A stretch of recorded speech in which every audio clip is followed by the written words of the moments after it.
어제 방역당국이 4분기 백신 접종 계획을 발표를 했죠. 소아청소년의 백신 접종 일정이 포함이 됐고요. 또 임신부, 부스터샷에 대한 얘기도 나왔습니다. 하나씩 좀 살펴보겠습니다. 먼저 12세에서 17세 소아청소년 백신과 관련해서 방역당국이 자율에 맡기되 접종은 하는 걸로 결정을 냈습니다. 이런 결론을 낸 배경 어떤 걸 꼽을 수 있을까요? 네, 사실 뭐 이제 예고된 것이었죠. 그러니까 처음에는 상당히 좀 독려를 하겠다라는 이제 뉘앙스를 풍겼었는데 이제 어느 순간부터 자율에 맡기되 어쨌든 간에 화이자 백신 같은 경우는 12세부터 17세까지 백신 접종이 가능하기 때문에 백신 접종을 시도하겠다라는 게 방역당국의 입장이었었고요. 이제 그 연장선상에서 12세부터 17세까지는 다음 달 18일부터 신청을 받아가지고 보호자의 동의하에 백신 접종을 하는 것으로 지금 결론이 났습니다. 자, 그런데 이제 여기서는 이겁니다. 예방접종 전문위원회 이제 전문가들이 이제 결정을 내린 것이고,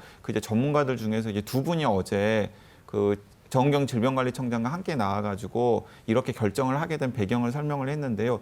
일단 이제 두 가지를 생각을 한 것으로 보입니다. 하나는 유행 상황이 굉장히 나쁜 곳, 그러니까 유럽이나 미국, 특히 이제 미국을 염두에 두고 봤을 때 델타 변이 바이러스 때문에 유행 상황이 나빠지니까 소아 청소년들 사이에서도 감염자가 많이 나오고, 그렇게 감염자가 나오고 나서 이제 그들 중에서 고위험군에 해당되는 소아 청소년들 같은 경우에는 중증으로 이어지는 경우도 있더라.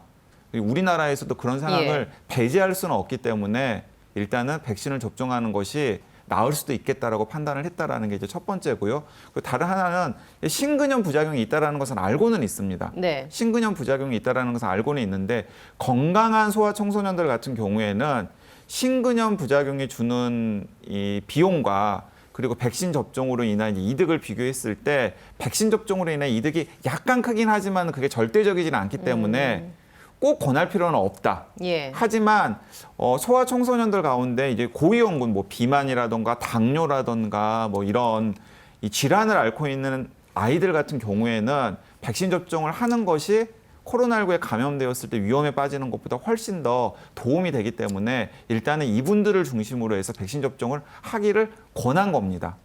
그런데 저는 이제 설 교수님께서도 추가로 말씀해 주시겠습니다만은 약간 걱정이 되는 대목들이 있습니다. 이제 물론 맞아요. 물론 맞습니다. 예를 들어서 소아 청소년들 중에서 비만이라든가 당뇨라든가 이런 고위험군 같은 경우에는 코로나19에 감염되면 문제가 생길 수 있기 때문에 그분들 같은 경우는 백신 접종을 하는 게 필요할 수도 있습니다. 필요할 수도 있는데, 우리나라 유행 상황에서 미국의 유행 상황이나 유럽의 유행 상황을 빗대가지고 그렇게 판단하는 것이 과연 정확한 비교 판단인지에 대해서 한번 좀 생각해 볼 만한 대목이 있는 것 같고요.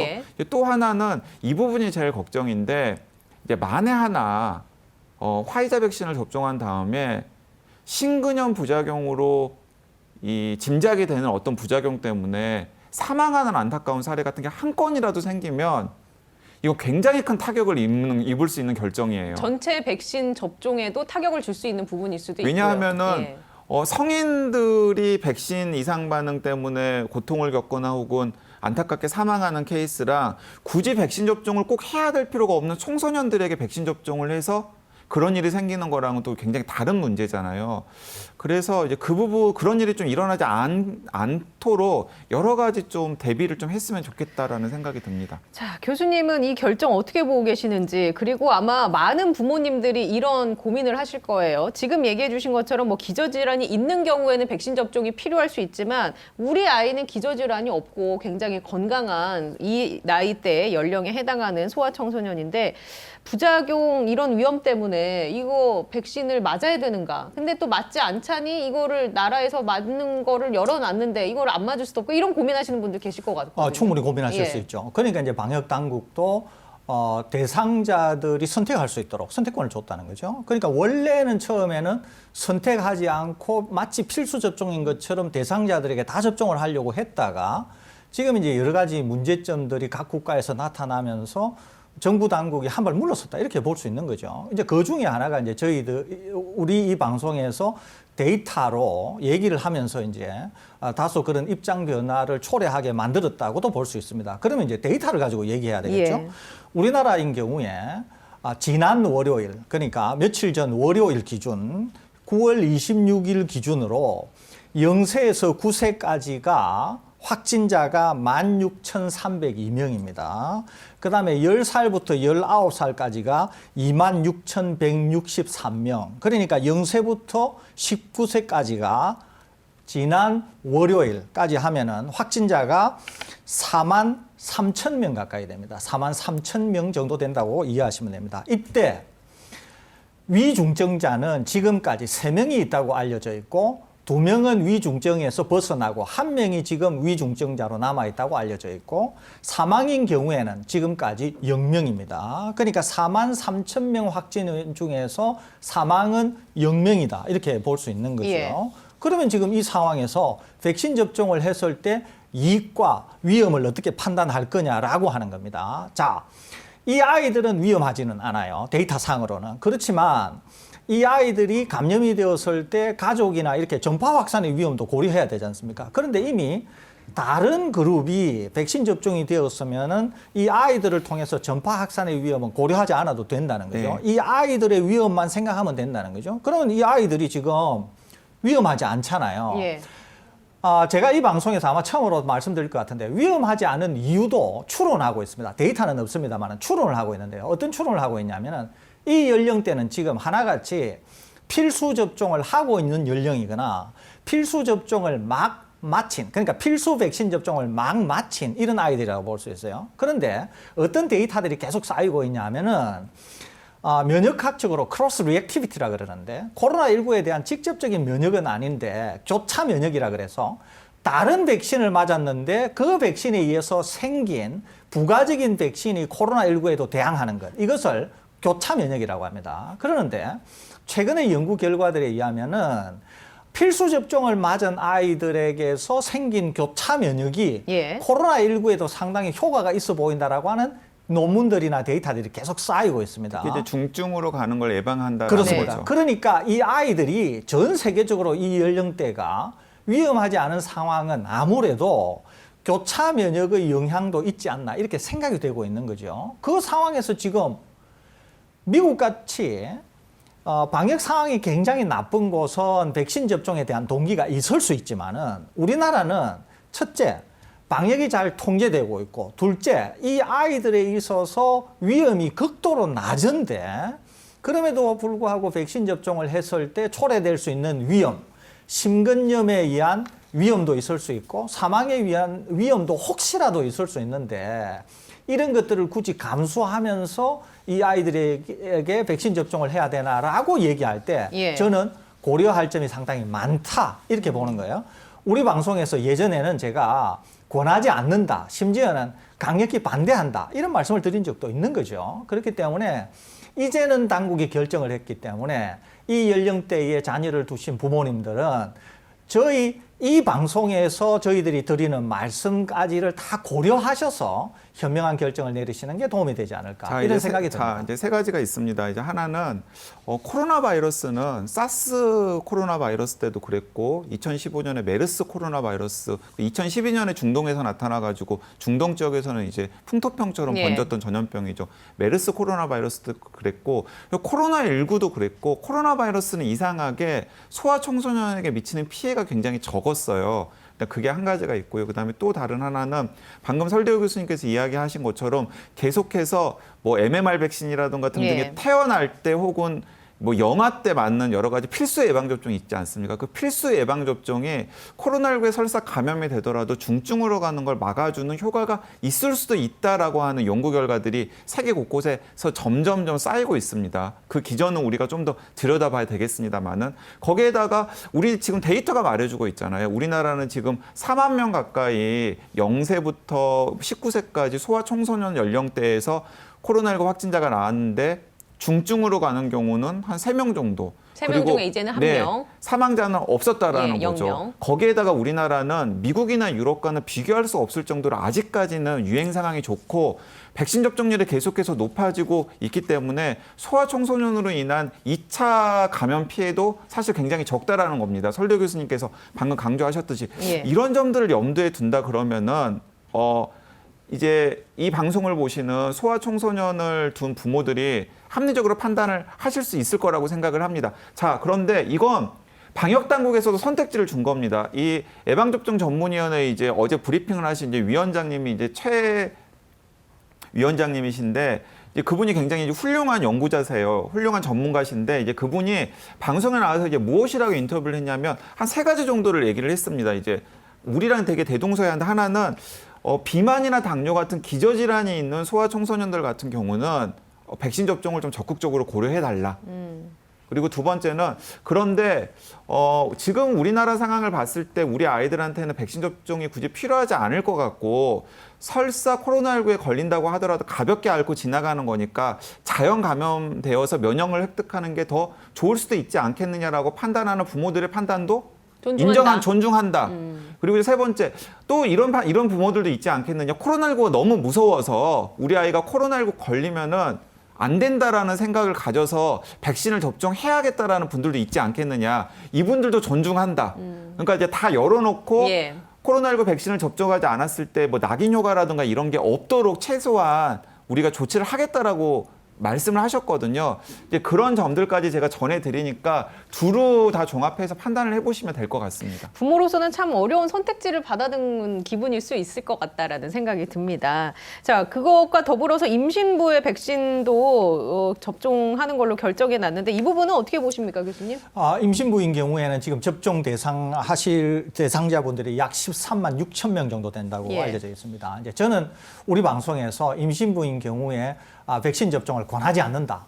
이렇게 이제 말씀드린 적이 있습니다. 이유가 있는데요. 뭐냐면은 지금 코로나19 백신이 임신부 자체에 안전하다고 하는 것은 확인이 됐습니다. 임신부 자체, 엄마는 안전하다는 거예요. 그런데 뭘 모르느냐 하면은 태아에게 어떠는가 하는 것을 모릅니다, 아직. 그러니까 우리나라의 예방접종 전문위가 결정을 할 때도 임신부가 안전하다고 하는 건 알 거예요. 예. 그러는데 태아에 어떻게 되나 하는 걸 모릅니다. 왜 모르느냐 하면은 현장에 백신이 접종이 된 게 지금 2년이 채 안 되거든요, 이게. 예. 그러니까 모르는 게 많다는 거죠. 그런데 이제 아시다시피 임신부인 경우에는 엄마 자신의 몸도 생각하지만 임신부는 태아에 대해서 극도로 민감하잖아요. 근데 코로나19 백신 말고 일반적인 백신의 경우는 어떻습니까? 이제 예. 제가 말씀드리려고 하는데 예를 들면 이런 겁니다. 지금 이제 곧 겨울이 되면 독감 백신을 접종하잖아요. 저는 독감 백신을 접종하기를 강력히 권고를 드리거든요. 왜 권고를 드리느냐 하면은 독감 백신은 소위 말해서 연차가 굉장히 오래됐습니다, 이게. 그러니까 여태까지 독감 백신을 계속 접종하면서 임신부에게도 안전하고 태아가 태어났을 때에도 태아에게 무슨 어떤 질병을 만든다거나 어떤 소위 말해서 여러 가지 형태의 어떤 뭐 변형을 초래한다거나 이게 없이 안전하다고 하는 게 이미 긴 연차 동안에 확인이 됐다는 거죠, 이게. 그렇기 때문에 독감 백신인 경우에는 접종을 안 하실 아무런 이유가 없는 거예요, 이거는. 그러는데 코로나19 백신은 임신부 자신, 엄마에게는 안전하다고 하는 게 알려져 있지만은 태아에 대해서는 모르는 거예요, 이걸 지금. 그렇기 때문에 이제 저는 임신부는 자기 몸뿐만 아니라 태아도 워낙 중요한 것이기 때문에 태아에 대해서는 일단 모르는 게 너무 많다. 그렇기 때문에 제 개인적으로는 백신 접종을 안 하기를 권고를 드리지만 그럼에도 불구하고 예. 어떤 임신부께서는 백신 접종을 하셔야 되는 분도 하시는 분도 계시겠죠. 그거 존중합니다. 다만 다방면의 것을 생각하시고 고려하시고 그런 다음에 백신 접종을 임하시면 좋겠다고 하는 조언 내지 참조의 말씀을 저희들이 드리는 거다. 이렇게 이해하시면 되지 않을까 싶습니다. 임신부도 다른 나라 중에 하는 나라 있지 않습니까? 있습니다. 예. 미국에도 있고요. 근데 그 데이터들은 어떻습니까? 지금까지의 결과. 아직은 모릅니다. 미국에서 알고 있는 데이터는 뭐냐면 이거예요. 백신 접종을 맞았을 때 뭐 백신 접종이 유산을 일으킨다거나 또는 그 엄마에 대해서 심각한 부작용을 초래한다거나 이것은 임신을 하지 않은 분들과 같다는 거죠. 그러니까 그 안전성이나 그 효과는 임신을 한 분이나 임신을 하지 않은 분이나 엄마는 같다는 거죠. 그렇지만 여전히 미국도 뭘 모르느냐 하면 태아 그 자체에 대해서는 여전히 모르고 있다는 거죠. 그러니까 그런 점을 감안하시면 되지 않을까 싶습니다. 자, 한 가지 더 살펴보죠. 부스터샷 접종도 결정이 됐는데 일단 고위험군을 대상으로 부스터샷이 접종이 되는 걸로 결정이 났습니다. 네, 그렇습니다. 뭐 이제 그러니까 병원급 이상의 의료기관 종사자, 그리고 코로나19 환자를 다루는 분들, 그리고 병원에서 병원이나 혹은 요양병원 등등에서 근무하는 필수 인력들, 그리고 이제 60세 이상의 고령자들을 중심으로 해서 모더나나 화이자 이 부스터샷을 시행을 하겠다라고 이제 일단은 밝혔습니다. 네, 그러면 화이자를 2차를 맞은 분이 3차 부스터샷 때도 화이자를 맞으면 효과는 어떻게 될 것으로 예측하십니까? 원래는 화이자보다는 사실 모더나가 좀 더 낫기는 합니다. 1, 2차를 화이자를 맞으신 그렇습니다. 분들은. 왜냐하면은 화이자와 모더나는 양이 3배 정도 차이가 네네. 나면서 모더나가 많다 그랬잖아요. 그러니까 화이자, 모더나가 좀 더 좋을 수는 있어요. 그런데 이제 우리 당국은 화이자로 가겠다는 거죠. 그러니까 이것도 안 하는 것보다는 뭐 훨씬 나을 수 있다 이렇게 볼 수 있습니다. 저는 오히려 우리 방역 당국이 어떻게 기회가 되면은 이제 방역 상황이 어느 정도 이제 좀 정리가 되고 백신도 어느 정도 정리가 되면 얀센을 접종하신 분들에 대해서 교차 접종 내지는 부스터샷을 고려해야 되지 않을까 생각이 되는데 예. 얀센을 접종하신 분에게는 얀센을 추가 접종하기보다는 화이자나 모더나로 교차 접종을 하는 것이 훨씬 결과가 좋고 그렇기 때문에 얀센 백신을 맞으신 분들도 추가 백신 접종을 고려해야 될 것 같습니다. 예. 그럴 때는 교차 접종을 고려해야 되지 않을까 이런 좀 하면 좋겠다는 그런 제안의 말씀을 드립니다. 이 대목에서 이제 저는 또 계속 이제 아쉬운 거죠. 옵션이 하나 더 있었으면 좋았을 텐데, 예를 들어 노바백스 옵션이 예. 만약에 지금 있으면 노바백스 옵션 같은 경우에는 소아 청소년들에게 노바백스 백신 접종을 하는 것을 검토해 볼 수도 있을 테고요. 신근염 부작용이 예. 없을 테니까. 그리고 또 교차 접종으로 부스터샷을 노바백스 백신으로 주는 것도 검토를 해볼 수 있을 텐데, 지금 노바백스 백신은 3상 임상시험 결과만 놓고 보면은 사실 아스트라제네카, 화이자, 모더나 긴급 사용 승인했을 때의 조건과 비교했을 때 이제 그 떨어지는 네. 게 없는 상황이거든요. 죄송합니다. 떨어지는 게 없는 상황이고, 거기에다가 지금 WHO에서 긴급 사용 승인을 할 가능성이 굉장히 크기 때문에 우리나라에서도 노바백스 옵션을 연내에 활용할 수 있는 방안을 예. 좀 적극적으로 고민을 해봤으면 만약에 좋겠다는 생각이 WHO에서 있습니다. 긴급 승인이 나게 되면 우리나라도 그걸 좀 쓸 수 있을까요? 어떻게 보십니까? 우리나라는 상당히 신속하게 아마 승인이 나올 가능성이 많습니다. 왜 예. 그러냐면 우리나라는 오랫동안 지금 검토를 네. 해왔거든요. 그러니까 검토는 거의 뭐 제가 생각할 때는 거의 검토가 다 끝났다 이렇게 볼 수 있는데 전 세계 그 누구도 승인을 안 낸 것을 우리가 이제 승인을 내기에는 뭔가 좀 리스크가 있을 것 같고. 좀 예. 고려할 점이 있는 거죠. 네. 그런데 이제 WHO 같은 데서 먼저 승인을 내준다고 하면 이미 우리는 검토가 다 돼 있는 거니까 아마 그 승인은 훨씬 더 빨리 나오지 않을까 이렇게 예상이 됩니다. 만약에 그렇게 시나리오대로 승인이 나면 이제 접종 계획이나 접종 뭐 그 종류나 이런 게 좀 달라질 수도 있을까요? 가능성이? 지금 일단 정부는 뭐 이제 부스터샷으로는 화이자, 모더나를 네. 하겠다라고 지금 정해 놓았기 때문에 뭐 일단은 계획대로 가지만은 이제 만약에 거기에 새로운 옵션이 생기고 그 옵션에 대한 수용성이 굉장히 높다라는 게 확인이 되면은 또 바꿀 여지도 없지는 않다라고 생각합니다.